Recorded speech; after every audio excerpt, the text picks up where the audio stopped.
এক চরিত্রহীন রাজা হলো রাতে স্বপ্ন দেখছে যে অদ্ভুত স্বাদের একটা ফল খাইতেছে। আচ্ছা এখন হালায় রাত করে এমনি করে ফলে দিছে কামড়, ঠাস করে এক বান্দি হেডা হলো সিলেন দিয়ে উঠছে। পরে ঘুমের থা উঠছে, দেখে কি এই দাসির হোক দিছে কামড়।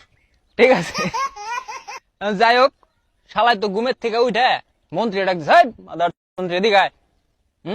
আমি রাত্রে অদ্ভুত স্বাদের একটা ফল খাইছি, তুই রাত যা আজকে এলান করে দে যে এই স্বাদের ফল আমারে যে খাওয়াইতে পারবো এই রাজ্যের, তার সাথে আমার মেয়ে বিয়ে দিমু।" এই কথা কওয়ার পরে মন্ত্রী তো মনে করে একবারে মানে খেই পেঁজে হেরে ব্যাক করে কইছে, কয় এই কাহিনী। এখন সবাই তো মেলা খুশি হয়েছে, কয় কি আর বালের ফল খাইছে, এটা তো আমরা তো খাওয়াই বাড়ি পারবো। এখন সবাই বিভিন্ন রকম ফল নিয়ে রাজার বাড়ি আইয়া উপস্থিত হয়েছে।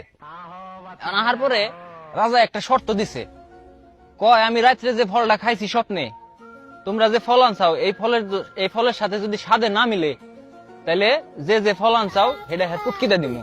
আমার মাফ করে দেন হুজুর। আচ্ছা ঠিক আছে দিন, তা আপনি চেক করেন। এখন প্রথম জন আনছিল একটা বড়ই। রাজা এই বড়ই খায় সাথে সাথে মিলে নাই, এখন এই হালার বড়ই দিছে দিয়ে। হালাই তো মনে করেন আস্তে করে একটা সিগারেট দিয়ে চলে গেছে, বড়ই ছোট জিনিস। তারপরের জন আনছে একটা কলা, কলা আবার বড় সড়ো। ঠিক আছে, কলা এক কামড় খাইছে রাজায়, খায় স্বাদ মিলে নাই, পরে দিছে হালার কলা গুয়া দেওয়ার পরে হালাই তো মনে করেন মাঝারি সাইজের চিৎকার এটা দিয়ে দৌড় দিছে। তারপরের জন এত বড় এক বেল নিয়ে আইছে। এখন বেল খাইছে রাজা কত হানি, খাওয়ার পরে স্বাদ মিলে নাই, পরে মন্ত্রী এই বেল দে।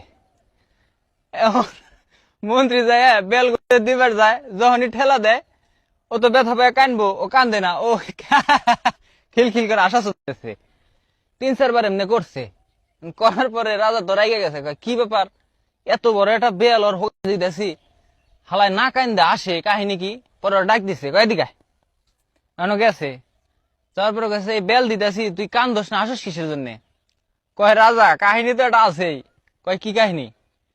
কয় আমার এত বড় বেল তাই ঢুকতেছে না, কয় আমার পরের জন্য এত বড় কাঁঠাল নিয়ে বসে রয়েছে, ওর ভাগ্যে কি আছে কোন তো।